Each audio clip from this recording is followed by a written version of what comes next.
গেল গেল গেল সেই আবারও বছরের সেরা একটা জলোচ্ছ্বাসের আবারও সেই ভয়ঙ্কর দুর্ধর্ষ এক ঘটনা তোমাদের কাছে আবার নজির করল। গত বছরও ঠিক একই সময়ে এই সময়ে ঠিক একই এক দুর্ঘটনা ঘটেছিল। একজন মহিলাকে টেনে নিয়ে গেছিল এবং সেটা পুনরায় কোনো কারণে উদ্ধার করে নিয়ে এসে হসপিটালে নিয়ে যেতে মিডিয়া কর্মীরা বেঁচে যায়, কিন্তু পুনরায় আবারও সেই একই দৃশ্য ধরা পড়লো তোমাদের চোখের কাছে।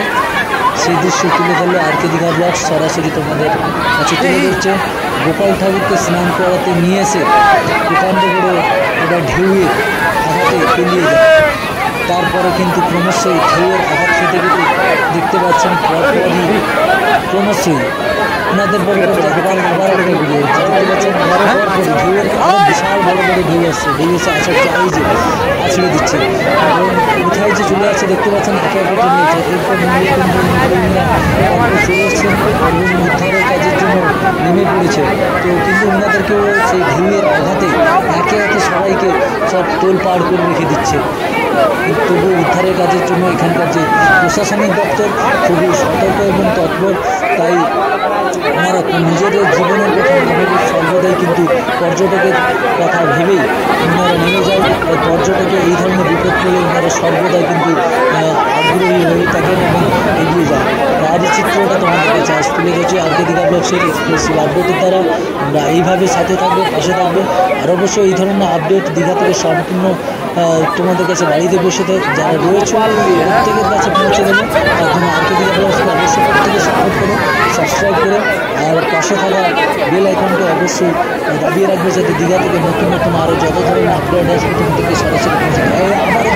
আবারও দেখতে পাবেন সেই ঢেউয়ের আঘাতে বারংবার সেই ঢেউয়ের কিন্তু মহিলাটি মোটা হওয়ার কারণে কিন্তু ওয়েটওয়ালা মহিলা, তাই সেখানে উঠাতেও একটু কষ্ট হচ্ছে ওনাদের।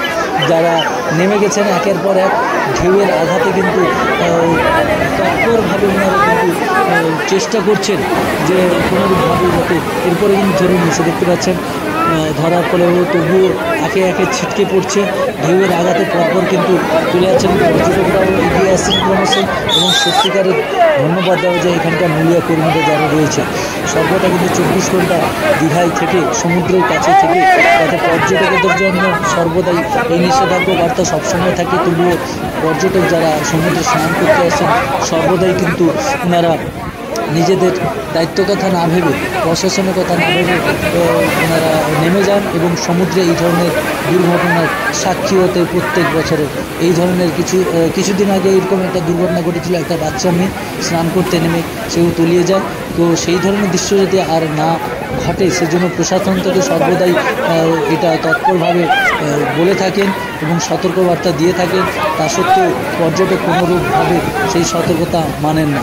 তো এখানে এরপরে দেখা